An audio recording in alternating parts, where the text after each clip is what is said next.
Yes, selamat bergabung kembali di channel NJO Podcast bersama dengan pakar properti Indonesia, Bapak Matius Yusuf.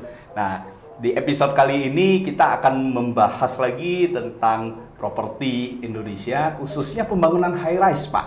Nah, jadi gini, Pak, kita perhatikan, Pak. Pengembang itu banyak yang berlomba, Pak, untuk bangun proyek-proyek high rise, Pak. Tapi di satu sisi itu juga banyak pengembang yang akhirnya gagal, Pak. Nggak bisa kembangkan proyek high rise, Pak. Yang jadi korban akhirnya adalah para customer. Nah, menurut Bapak nih, Pak, apa nih syarat suatu pembangunan bangunan high rise itu dapat dilakukan?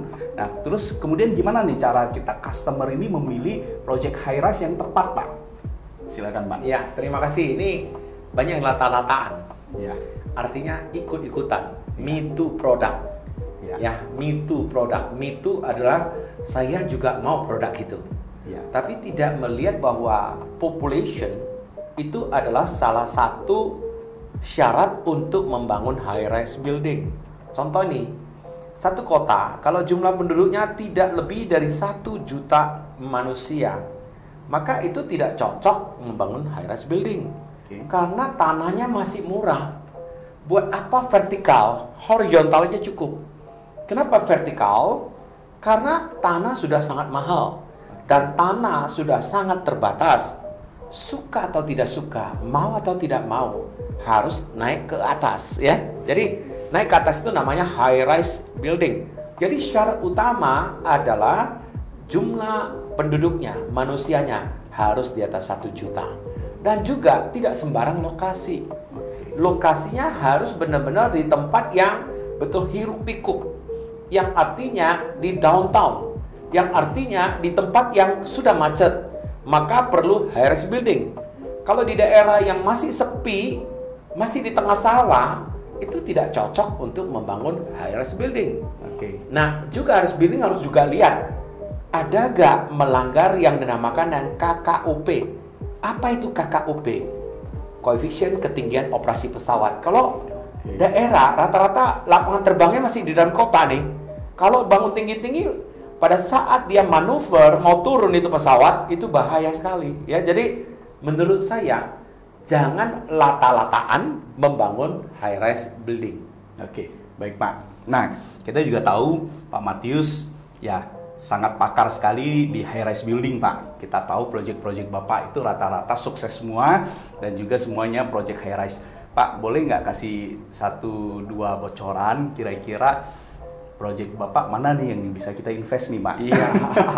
Yang pertama, syaratnya 5 itu harus diperhatikan benar-benar. Iya. Kalau high rise, location-nya. Itu penting. Kedua adalah yang dinamakan dengan aksesnya, accessibility-nya. Accessibility-nya kalau nggak bagus menuju lokasi itu juga susah.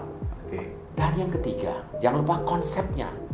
Konseptualnya harus betul-betul bagus itu. Yang keempat adalah surrounding-nya, lingkungannya. Ya. Yang kelima, man behind the gun. Nah, tadi pertanyaannya bagus dari Pak Tony, syarat bocoran untuk membeli high rise building.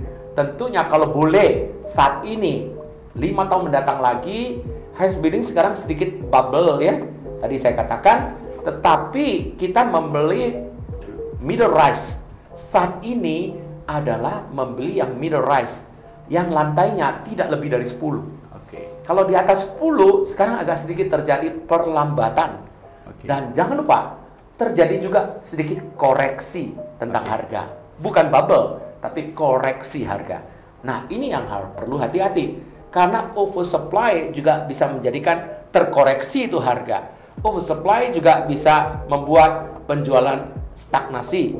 Maka boleh membeli high rise jangan lebih daripada 10 lantai. Oke, baik. Jadi kita udah dapat bocoran yang sangat menarik.